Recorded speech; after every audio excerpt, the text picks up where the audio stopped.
ஜெய் சாய்ராம் எங்கள் ஸ்ரீ சாய்ராம்.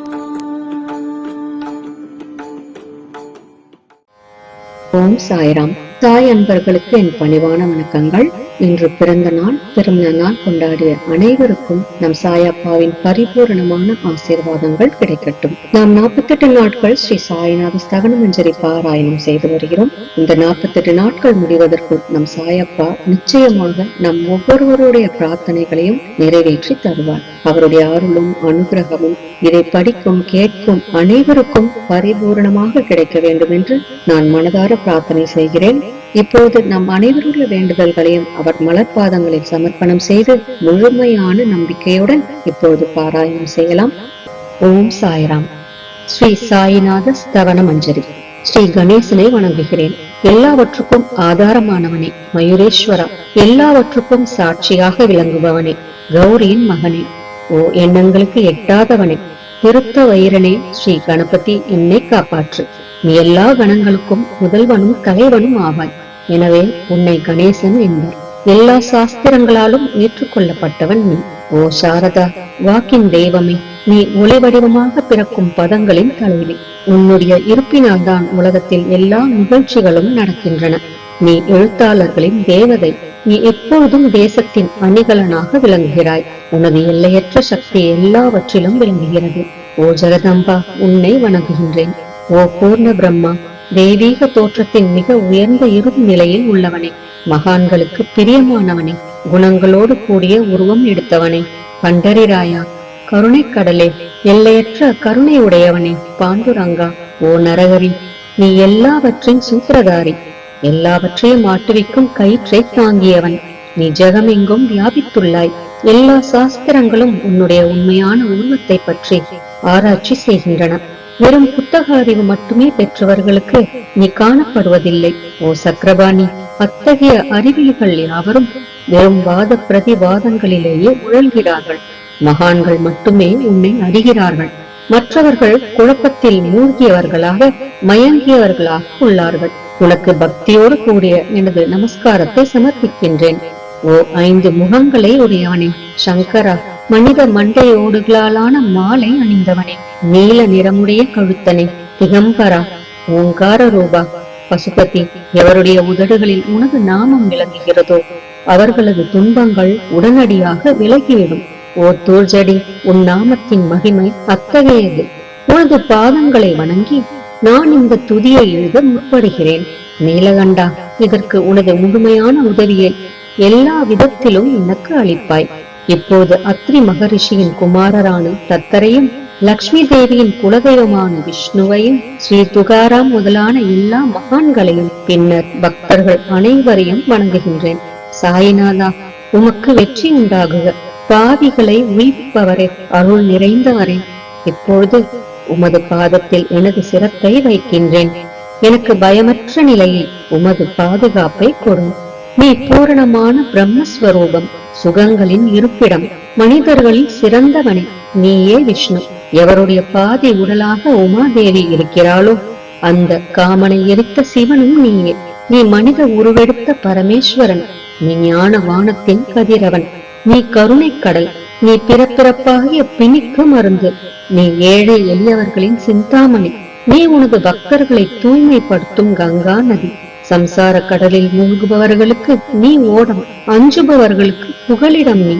இந்த பிரபஞ்சத்தின் மூல காரணமாக எந்த பரிசுத்தமான சைதன்யம் விளங்குகிறதோ ஓ கருணை கடலே, அது நீயே.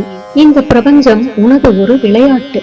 நீர் பிறவியற்றவர், உமக்கு இறப்பும் இல்லை. நன்கு ஆழ்ந்து விசாரித்து பார்த்து இறுதியில் அடையப்பட்ட முடிவு இது. பிறப்பு இறப்பு இவை இரண்டும் அஞ்ஞானத்தினால் தோன்றியவை.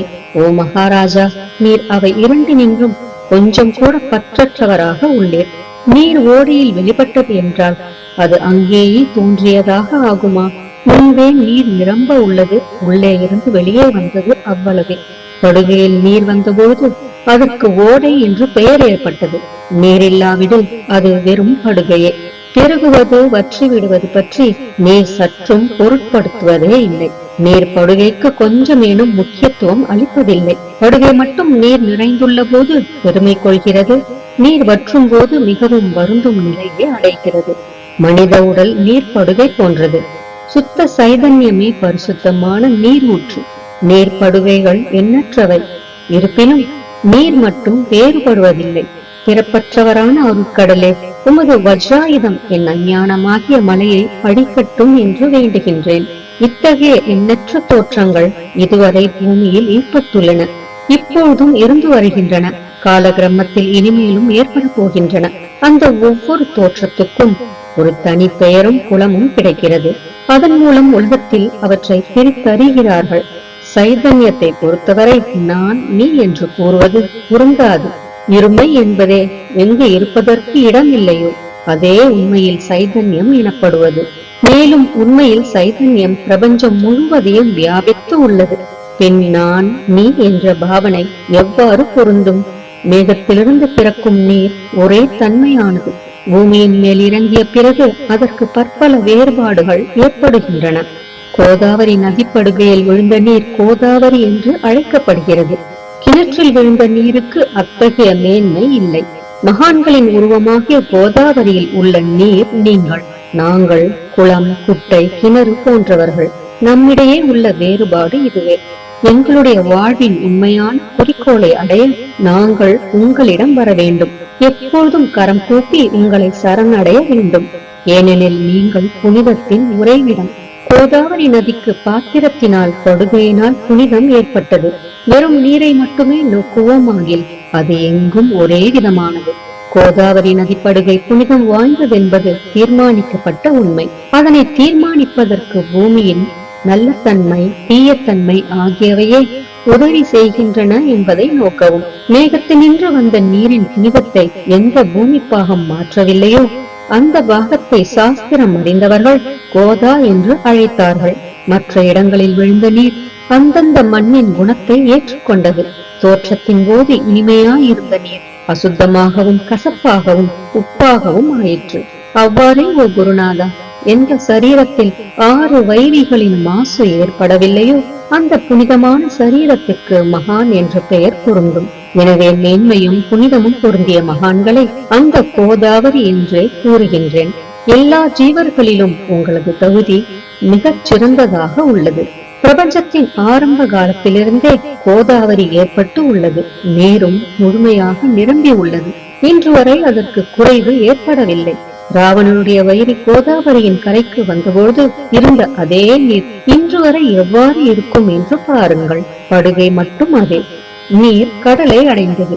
நீர்ப்படுகையின் புனிதத்தன்மை மட்டும் இன்று வரை நிரந்தரமாக உள்ளது. ஒவ்வொரு ஆண்டும் பழைய நீர் சென்று புதிய நீர் படுகையின் உள்ளே வருகிறது. பாபா, அதே நியாயம் உங்களுக்கும் பொருந்தும்.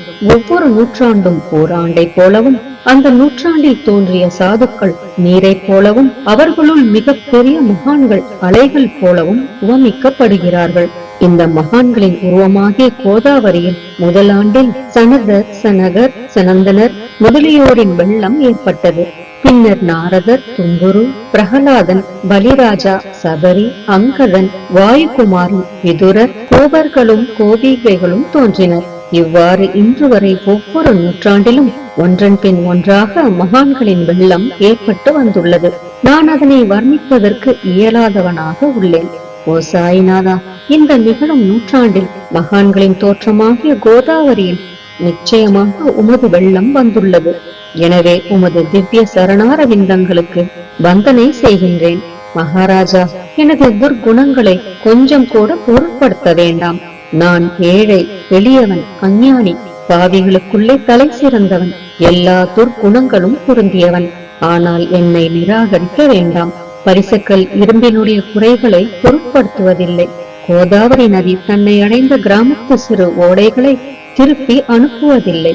உங்களுடைய அருள் நோக்கை செலுத்தி என்னிடமுள்ள எல்லா தீய குணங்களையும் விரைவாக அழித்து விடுங்கள். அடியேனுடைய வேண்டுதல் இதுவே. பரிசக்கல்லின் தொடர்பு ஏற்பட்டும் இரும்பின் இரும்புத்தன்மை அழிக்கப்படாவிட்டால் குருநாதா, அது பரிசக்கல்லின் பெருமைக்கு இழுக்கு. என்னை பாவியாகவே இருக்கும்படி வைக்காதீர். தாங்கள் தாழ்வும் அடைய வேண்டாம். நீங்கள் பரிசக்கல், நான் இரும்பு. எனது அவமானம் உமதே என்பதை பாருங்கள். குழந்தை எப்பொழுதும் தவறுகள் செய்கிறது. ஆனால் தாய் சினம் கொள்வதில்லை. இதை நினைவில் கொண்டு எனக்கு உங்கள் அருளாகிய பிரசாதத்தை அளிப்பீராக. ஓ சத்குரு சாய்நாதா, நீயே எனது கற்பகத்தரு. சம்சார சாகரத்தை கடக்க உதவும் சிறந்த படகு நிச்சயமாக நீயே. நீயே காமதேனு, சிந்தாமணி. நீ ஞான வானத்தின் கதிரவன். நீ நற்குணங்களின் பெரும் சுரங்கம். சொர்க்கத்திற்கு செல்ல உதவும் படிகளும் நீயே. ஓ புண்ணியங்களின் இருப்பிடமே, சுத்திகரிப்பவரில் சிறந்தவரே. ஓ சாந்தமூர்த்தியே, ஆனந்தத்தின் உறைவிடமே, பிரம்மஸ்வரூபா, பரிபூரணனே, வேறுபாடு அற்றவனே, ஞானக்கடலே, ஓ ஞானத்தின் உருவமே, மனிதர்களில் சிறந்தவனே, பொறுமை சாந்தி ஆகியவற்றின் உறைவிடமே, பக்தர்களின் இளைப்பாறும் இடமே, என்பால் மகிழ்வு நிறைந்த உன் அருள் நோக்கை செலுத்து. சத்குரு மச்சிந்திரரும் நீயே, மகாத்மா ஜாலந்தரரும் நீயே.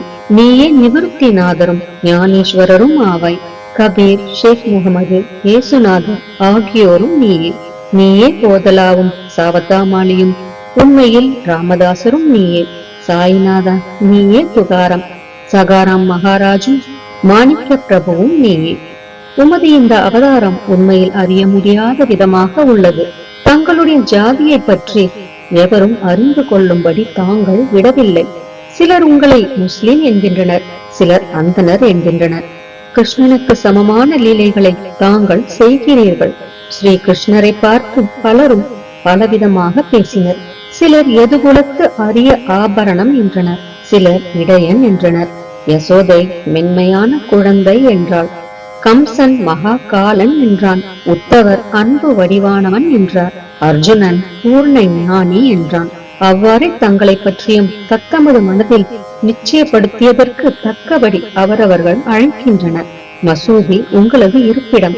உமது காதுகள் குத்தி இருக்கப்படவில்லை. உங்களது பாதியா சரங்கையும் பார்த்துவிட்டு உங்களை முஸ்லிம் என்று கூறுவது பொருத்தமாகவே உள்ளது. அவ்வாறே கருணை வடிவான உமது அக்னி வழிபாட்டை பார்த்து நீங்கள் இன்றுதான் என்று எங்கள் மனதில் நிச்சயம் ஏற்பட்டது. ஆனால் வெளி விவகாரங்களில் உள்ள இத்தகைய வேறுபாடுகளை தர்க்கவாதிகளே விரும்புவார்கள். உண்மையான ஞானத்தில் ஆர்வமுள்ள பக்தர்கள் அவற்றுக்கு முக்கியத்துவம் அளிக்க மாட்டார்கள். நீங்கள் பிரம்மத்தின் நிலையில் விளங்குகிறீர்கள். உங்களுக்கு ஜாதியும் கோத்திரமும் இல்லை. நீர் எல்லோருக்கும் குருமூர்த்தியாகவும் ஆதி காரணமாகவும் உள்ளீர். முஸ்லிம் இந்துக்களிடையே பகைமை ஏற்பட்டதால் அவர்களை ஒற்றுமைப்படுத்துவதற்காக மசூதி அக்னி இரண்டையும் ஏற்று பக்தர்களுக்கு உங்கள் லீலையை காட்டினீர்கள். தாங்கள் ஜாதி மதங்களுக்கு அப்பாற்பட்டவர். நீங்கள் பிரம்மமே. உண்மையில் நீங்கள் அது தத்துவமசி. நீங்கள் உண்மையில் தர்க்கங்களுக்கு அப்பாற்பட்டவர். உங்கள் முன்னால் எவ்வளவோ தர்க்க விதர்க்கங்கள் நிகழ்ந்தன. அங்கே எனக்கு சாதாரண மொழிகள் எப்படி ஏற்படும்? ஆனால் உங்களை பார்க்கும் போது என்னால் மௌனமாக இருக்க முடியவில்லை. துதி செய்வதற்கு உலக வழக்கில் பதங்களே சாதனமாக உள்ளன.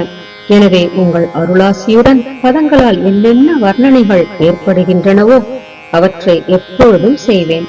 மகான்களின் தகுதி கடவுளின் தகுதியை விட வேறுபட்டதும் மிக உயர்ந்ததும் ஆகும். சாதுக்களின் அருகில் எனது உனது என்ற வேறுபாடுகளுக்கு சிறிதேனும் இடமில்லை. ஹிரண்ய கசிபுவுக்கும் ராவணனுக்கும் கடவுளை வெறுத்ததன் மூலம் மரணம் ஏற்பட்டது. இத்தகைய சம்பவம் ஒன்று கூட மகான்களின் கரத்தால் நிகழவில்லை. அரசன் கோவிச்சந்தன் ஜாலந்தரரை சாண குவியலில் புதைத்தான். ஆனால் அந்த மகான் மனம் வருந்தவில்லை. மாறாக அந்த அரசனை சம்சார சுழலிலிருந்து விடுவித்து அமரனாக செய்துவிட்டார். இத்தகைய மகான்களின் மேன்மையை எவ்வாறு வர்ணிப்பேன்? மகான்கள் சூரியனை போன்றவர்கள். அவர்களின் கருணை ஒளிமயமானது. மகான்கள் சுகம் தரும் சந்திரனை போன்றவர்கள். அவர்களது அருள் சந்திரனுடைய ஒளி போன்றது. மகான்கள் இதமளிக்கும் கஸ்தூரி போன்றவர்கள். அவர்களின் அருள் அதன் நறுமணம் போன்றது. மகான்கள் ரசம் நிரம்பிய கரும்பு போன்றவர்கள். அவர்களது அருள் அதன் இன்சுவை போன்றது. மகான்கள் நல்லவரிடமும் தீயவரிடமும் ஒரே விதமாக நடந்து கொள்கிறார்கள். மாறாக பாவிகளிடமே எல்லையற்ற அன்பு உள்ளவர்களாக உள்ளார்கள். கோதாவரி நதியின் நீரில் அழுக்கடைந்த துணிகளே துவைப்பதற்காக வருகின்றன. சுத்தமானவை கோதாவரி நின்று வெகு தொலைவில் பெட்டியிலேயே தங்குகின்றன. பெட்டியில் வைக்கப்பட்டிருந்த அந்த துணியும் ஒருமுறை கோதாவரியின் படுகையில் நன்றாக துவைப்பதற்காக வந்தது. இந்த உவமையில் பெட்டிதான் வைகுந்தம். நீங்களே கோதாவரி, நம்பிக்கையே படிதுரை, ஜீவாத்மாக்களே துணிகள். 6 விகாரங்களே அவைகளை பற்றியுள்ள அழுக்கு. உங்களது பாதார விந்தங்களை தரிசிப்பதே கோதாவரி ஸ்நானமாகும். எல்லா அழுக்குகளையும் போக்கி சுத்தப்படுத்துவதில் நேர் மிகுந்த சாமர்த்தியசாலி. சம்சாரத்தில் உழலும் ஜனங்களாகிய நாங்கள் மேலும் அழுக்கு படிந்தவர்களாக உள்ளோம். எனவே மகான்களின் தரிசனம் பெறுவதற்கு உரிமை பெற்றவர்கள் நாங்கள். கோதாவரி நதியில் நீர் நிரம்பி உள்ளது. படித்துறையில் துவைப்பதற்கான அழுக்கு துணிகள் உள்ளன. அவை அப்படியே துவைக்கப்படாமல் கிடந்தால் அது உண்மையில் கோதாவரிக்கு இழுக்கு ஆகும். நீங்கள் அடர்ந்த நிழலும் குளிர்ச்சியும் தரும் சிறந்த மரம். நாங்கள் உண்மையில் பாதசாரிகள். கதிரவன் தாபத்திரங்களாகிய வெயிலால் எங்களை சுட்டி எரிக்கின்றான். அவனுடைய தாபத்திலிருந்து கருணை கூர்ந்து, ஓ குருராயா, எங்களை காப்பாற்றும். உங்கள் நல்லருளின் குளிர் நிழல் இவ்வுலகிற்கு அப்பாற்பட்ட தன்மை அது.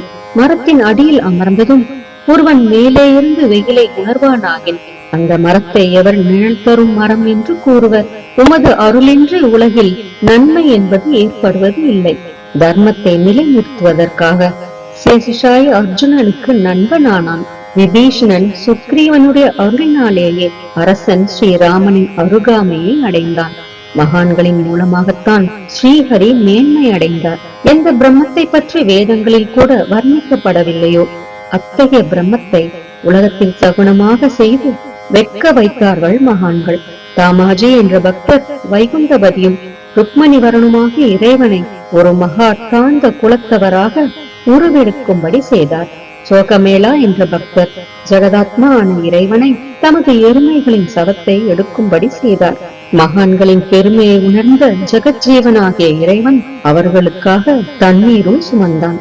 உண்மையில் மகான்கள் சச்சிதானந்த பிரபுவாகிய இறைவனின் எஜமானர்கள் ஆவார்கள். இப்போது அதிகம் சொல்வதற்கு எனக்கு வரவில்லை. நீயே எங்களுடைய தாயும் தந்தையும். ஓ சத்குரு சாய்நாதா, ஷீரடி கிராமத்தில் வசிப்பவரே, பாபா, உமது லீலைகளின் உண்மையான பொருளை எவரும் அறியவில்லை. அவ்வாறிருக்க எனது வெற்று வார்த்தைகள் எவ்வாறு அவற்றை விளக்க முடியும் சொல்லுங்கள். ஜீவன்களுக்கு ஓய்வளிக்கும் பொருட்டு தாங்கள் ஷீரடியில் வந்தீர்கள். அகல்களில் நீரூற்றி விளக்கேற்றி நீங்கள் எரிய வைத்தீர்கள். 7 சான் நீளமுள்ள குறுகிய மரப்பலகையை நீங்கள் படுத்துக் கொள்ளும் கட்டிலாக்கி உங்கள் யோக சாமர்த்தியத்தின் சக்தியை பக்தர்களுக்கு காட்டினீர்கள்.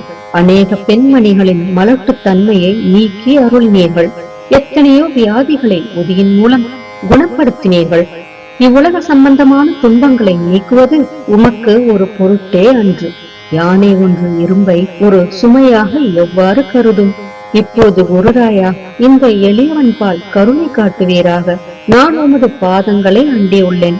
என்னை திருப்பி அனுப்பிவிடாதீர்கள். நீர் அரசருக்கெல்லாம் அரசர், குபேரனுக்கும் குபேரர், வைத்தியருக்கெல்லாம் வைத்தியர். உங்களை விட சிறந்தவர் எவரும் இல்லர். மற்ற தெய்வங்களை பூஜிப்பதற்கு அதற்கு தகுந்த சிறப்பு உபகரணங்கள் உள்ளன. ஆனால் உம்மை பூஜிப்பதற்கு உலகில் பொருட்களே இல்லை. சூரியனுடைய இல்லத்தில் தீபாவளி பண்டிகை வந்ததென்றால் எப்பேற்பட்ட பொருட்களை கொண்டு அதை கொண்டாடுவோம். சமுத்திரத்தின் தாகத்தை தீர்க்க இந்த புவியிடத்தில் நீர் இல்லை. நெருப்பை உஷ்ணப்படுத்த எங்கிருந்து அக்னி கொண்டு வருவது? ஓ ஸ்ரீ சமர்த்தா குருராயா, பூஜைக்குரிய பொருட்கள் யாவும் உண்மையில் உமது ஆத்மாவின் அம்சமாய் உள்ளன. மேற்கூறப்பட்டவையெல்லாம் தத்வருஷ்டியால் கூறப்பட்ட பேச்சுக்களே அன்றி என் மனதில் அனுபவத்தால் ஏற்பட்டவை அன்று. அனுபவம் இன்றி கூறப்படும் பதஜாலங்கள் வீணே ஆகும். போகட்டும். உலக வழக்கத்தின்படி உமக்கு நான் பூஜை செய்யலாம் என்றால் அதனை செய்வதற்கு தேவையான திறமை எனக்கு இல்லை எனது குருநாதா. பலவித கற்பனைகள் செய்து உமக்கு பூஜை செய்கிறேன். அருள் மிகுந்தவரே, அடியனுடைய அத்தகைய பூஜையை ஏற்றுக்கொள்வீராக. இப்போது அன்பு கண்ணீரால் உமது பாதங்களை கழுவுகின்றேன். உண்மையான பக்தியாகிய சந்தனத்தை அரைத்து உமக்கு பூசுகின்றேன். எனது அழகிய பதங்களாகிய இந்த கவனியை உமக்கு அணிவிக்கின்றேன். பிரேமை என்ற மலராகிய மாலையை உமது கழுத்தில் அணிவிக்கின்றேன். எனது துர்க்குணங்களாகிய தூபத்தை உமக்கு முன்பு எரிய விடுகின்றேன். அது மிக தீய பொருளாயினும் அது நின்று தீய வாசனை எழுவதில்லை. சத்குருவுக்கு முன்பு அன்றி வேறு எங்கெங்கு தூபம் எரியவிடப்படுகிறதோ அங்கெல்லாம் தூப பொருளுக்கு ஏற்படும் நிலை வருமாறு தூப திரவியத்திற்கு அக்னியின் ஸ்பரிசம் ஏற்பட்ட மாத்திரத்தில் அதனது நறுமணம் என்ற நல்ல குணம் அதனை விட்டுவிட்டு சென்று விடுகிறது. உமது எதிரே இதற்கு மாறாக நிகழ்கிறது. தீய தன்மைகள் அக்னியில் எரிந்து விடுகின்றன. உலகம் பார்த்து மகிழும்படி சத்குணம் எவ்வித குறைவுமின்றி தங்கிவிடுகிறது. மனிதனுடைய தீய குணங்கள் யாவும் எரிந்த பின் மனம் மாசற்றதாகிறது. கங்கையிலுள்ள மாசுகள் நீங்கியவுடன் அவள் இயல்பாகவே புனிதமடைகின்றாள். மாயை மோகம் என்ற தீபத்தை உமக்கு சுற்றுகின்றேன். அதன் மூலம் எனக்கு வைராக்கியம் என்ற ஒளி கிடைக்கும். உனக்கு அமர்வதற்கு சுத்தமான நம்பிக்கை என்ற சிம்மாசனத்தை அளிக்கின்றேன். அதனை ஏற்று பக்தி என்ற நைவேத்தியத்தையும் எடுத்துக் கொள்வாயாக. பக்தி நைவேத்தியத்தை நீ உண்டுவிட்டு அதனது ரசத்தை எனக்கு கொடு. ஏனெனில் நான் உமது பச்சிலம் குழந்தை. உனது பாலில் எனக்கு உரிமை உண்டு. எனது மனதை உமக்கு தட்சணையாக அர்ப்பணிக்கின்றேன். அதனால் கர்த்தத்துவம் என்பது எந்த விதத்திலும் என்னிடம் இருக்காது. இப்போது பிரார்த்தனையோடு உனக்கு சாஷ்டாங்க நமஸ்காரம் செய்கின்றேன். ஓ புண்ணிய ஸ்லோகா சாய்நாதா, அதனை தாங்கள் ஏற்றுக்கொள்வீராக. பிரார்த்தனாஷ்டகம். சாந்தமான மனமுடையவரே, சிறந்த அறிவுடையவரே, சாய்நாதா, அருள் நிறைந்தவரே, கருணை கடலே, சத்திய ஸ்வரூபமானவரே, மாயையாகிய இருளை அழிப்பவரே, ஜாதி மதங்களுக்கு அப்பாற்பட்டவரே, சாதனையின் முடிவை அடைந்தவரே, எண்ணங்களுக்கு அப்பாற்பட்டவரே, கருணைக்கு உறைவிடமே, ஷீரடி கிராமத்தில் உறைபவரே, ஓ சாயிநாதா, என்னை காப்பாற்றும், என்னை காப்பாற்றும். ஞானமாகிய கதிரவனே, ஞானத்தை அளிப்பவரே, எல்லாவித நன்மைகளையும் செய்பவரே, பக்தர்களின் இதயத்தில் உழவும் அன்னமே, உமது பாதங்களை அடைந்தவரை காப்பவரே, சிருஷ்டி செய்யும் பிரம்மா நீ, காக்கும் தெய்வமான லட்சுமியின் கணவன் விஷ்ணுவும் நீயே, உண்மையில் உலகங்களையும் பயமடைய செய்யும் ருத்ரனும் நீயே.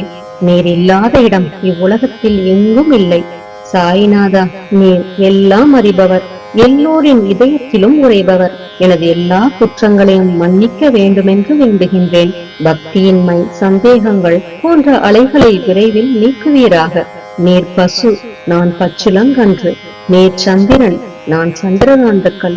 உங்கள் பாதங்கள் கங்கா நதியின் ஸ்வரூபமானவை. அவற்றை நான் பக்தியோடு வணங்குகின்றேன். இப்பொழுது உமது அடைக்கலம் அளிக்கும் அருள்மயமான கரங்களை எனது சிரத்தின் மேல் வைப்பீராக. எனது வருத்தங்களையும் கவலைகளையும் நீக்குவீராக. இந்த கணு தங்கள் பணியாளன். இந்த பிரார்த்தனாஷ்டகத்தை கூறி நான் சாஷ்டாங்க நமஸ்காரம் செய்கின்றேன். எனது பாவங்களையும் துன்பங்களையும் ஏழ்மையையும் உடனடியாக நீக்குவீராக. நீர் பசு, நான் கன்று. நீர் தாய், நான் குழந்தை.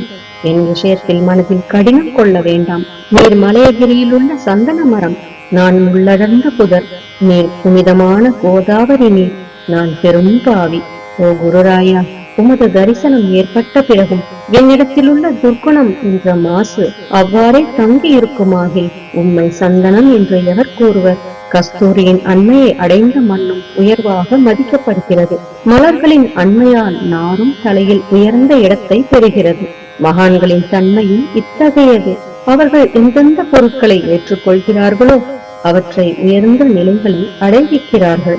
சிவபெருமான் விபூதி, கோவணம், நந்தி ஆகியவற்றை ஏற்றுக்கொண்டதால் எல்லா திக்குகளிலும் அந்த பொருட்களுக்கு மிகவும் மதிப்பு ஏற்பட்டுள்ளது. இடையர்களை மகிழ்விக்கும் பொருட்டு பிருந்தாவனத்திலும் யமுனை நதிக்கரையிலும் ஜகத்துக்கெல்லாம் இறைவனானவன் தைக்காலா என்ற விளையாட்டை விளையாடினான். ஞானிகள் அவ்விளையாட்டையும் உயர்வாக மதிக்கிறார்கள். அவ்வாறே நான் துராசாரி ஆயினும் உம்மை அடைந்துள்ளேன். ஓ குருராயா, எனவே இதை பற்றி உம் உள்ளத்தில் எண்ணி பாரும். ஓ குருராயா, ஈகத்திலும் பரத்திலும் எந்தெந்த பொருட்களை சுகமென்று என் மனம் சந்தேகமர கருதுகின்றதோ அவற்றையெல்லாம் நிறைவேற்ற வேண்டும். உமது கருணையினால் இவ்வாறு செய்துவிடும். எனது மனதை அடக்கிவிடும். சமுதிரத்தை இனிமையாக செய்துவிட்டால் பிறகு உப்புத்தன்மையை பற்றிய பயம் இல்லை. சமுதிரத்தை இனியதாக்கும் சக்தி உண்மையில் உமக்கு உண்டு. எனவே தாஸ்கனுவின் இந்த வேண்டுதலை நிறைவேற்றுவீர். என்னிடம் என்னென்ன குறைகள் உள்ளனவோ அவை அனைத்தும் உமதே. சித்தருக்கெல்லாம் அரசனான உமக்கு குறை என்பது பொருந்தாது. இப்போது அதிகமாக சொல்வது எதற்காக? நீரே எனக்கு ஆதாரம். தாயினுடைய இடுப்பில் உள்ள குழந்தை இயல்பாகவே பயமற்று இருக்கிறது. ஓ மகாராஜா, இந்த துதியை எவரவர்கள் அன்புடன் படிக்கிறார்களோ கேட்கிறார்களோ அவரவர்களுடைய விருப்பங்களை நிறைவேற்றுவீர். இந்த துதியை படிப்பவர்களின் கேட்பவர்களின் 3 வித தாபங்களும் ஓர் ஆண்டுக்குள் விலகிவிடும் என்பதே இந்த துதியின் மேல் உமது நிரந்தரமான அருளாசியாக இருக்கட்டும். ஸ்நானம் முதலியவற்றை செய்து சுத்தமாக ஆன பின் உங்கள் மனதில் சுத்தமான பக்தியோடு தினமும் இந்த துதியை படிக்கவும். இவ்வாறு செய்ய முடியாவிட்டால் ஒவ்வொரு வியாழக்கிழமை அன்றும் மனதில் சத்குரு மூர்த்தியை இருத்தி படிக்கவும். அதுவும் கூட இயலாவிடில் ஏகாதசி தோறும் அதன் விளைவுகளை பார்ப்பதற்காக இந்த துதியை படியுங்கள். துதியை படிப்பவர்களுக்கு இறுதி கணத்தில் உயர்ந்த நிலையில் குருமூர்த்தி அளிப்பார். நான் சொல்வதை கேட்டுக் கொண்டிருப்பவர்களே, இவ்வுலகியல் ஆசைகளை அவர் விரைவில் நிறைவேற்றுவார். இந்த துதியை பாராயணம் செய்வதால், மீண்டும் மீண்டும் படிப்பதால் முட்டாள்கள் அறிவாளிகள் ஆவார்கள். எவருக்காயினும் வாழ்நாள் குறைவாக இருப்பின் அவர்கள் இதை படிப்பதால் 100 ஆண்டு ஆயுள் உள்ளவர்கள் ஆவார்கள். இந்த துதியை படிப்பதால் செல்வத்துக்கு குறைவு இருந்தால் குபேரன் அவர்களது இல்லத்துக்கு வந்து பணி செய்வான். இது சத்தியம் என்று மும்முறை உரைக்கின்றேன். சந்ததியற்றவர்களுக்கு இந்த துதியை படிப்பதால் குழந்தை செல்வம் கிட்டும். இதனை படிப்பவர்களின் ரோகங்கள் முற்றிலும் நீங்கிவிடும். தினந்தோறும் இந்த துதியை பாராயணம் செய்வதால் பயமும் கவலைகளும் நீங்கிவிடும். மதிப்பும் மரியாதையும் உயரும். அழிவற்ற பிரம்மத்தை உணர்வார்கள். ஓ அறிவாளிகளே, உங்களது மனதில் இந்த துதியை பற்றி நம்பிக்கை கொள்ளுங்கள். தர்க்கங்கள், தவறான எண்ணங்கள் ஆகியவற்றுக்கு கொஞ்சம் கூட இடம் கொடுக்க வேண்டாம். ஷீரடி சேஸ்திரத்துக்கு யாத்திரை செல்லுங்கள். பாபாவின் திருவடிகளை மனதில் இருப்புங்கள். அவர் அநாதைகளின் உறவினர். பக்தர்களின் விருப்பங்களை பூர்த்தி செய்யும் கற்பகத்தரு. அவருடைய பேராணையினாலேயே இந்த துதியை எழுதினேன். இல்லாவிடில் பாமரனாகிய என்னால் இத்தகைய படைப்பு எவ்வாறு ஏற்பட முடியும்? சக ஆண்டு 1840 பாத்திரபதம் மாதம் சுத்தபட்சத்தில் கணேச சதுர்த்தி திதியன்று திங்கட்கிழமை 2வது பிரகரத்தில் புனிதமான நர்மதா நதி தீரத்தில் உள்ள மகேஸ்வரர் என்ற சேஸ்திரத்தில் ஸ்ரீ அகல்யா தேவி சன்னதியில் ஸ்ரீ சாயிநாத ஸ்தவன மஞ்சரி நிறைவடைந்தது. மகேஸ்வரம் என்ற புகழ்பெற்ற சேஸ்திரத்தில் இந்த துதி நிறைவடைந்தது. ஸ்ரீ சாய்நாதர் என் மனதில் புகுந்து ஒவ்வொரு பதத்தையும் என்னை கூற வைத்தார். தாமோதரன் என்ற சீடன் இந்த துதியை எழுதினான். தாஸ்கனுவாகிய நான் எல்லா மகான்களுக்கும் பணியாள். ஸ்ரீ சாய்நாத ஸ்தவன மஞ்சரி சம்சார சாகரத்தை கடக்க உதவட்டும். ஓ பாண்டுரங்கா, இதுவே தாஸ்கனுவின் பக்தி மிகுந்த பிரார்த்தனை. மங்களம் மங்களம் சுபமங்கலம். ஜெய் ஜெய் சாயம். நம் சாயப்பாவின் பரிபூரணமான ஆசீர்வாதங்கள் அனைவருக்கும் கிடைக்க வேண்டும் என்று நான் மனதார பிரார்த்தனை செய்கிறேன்.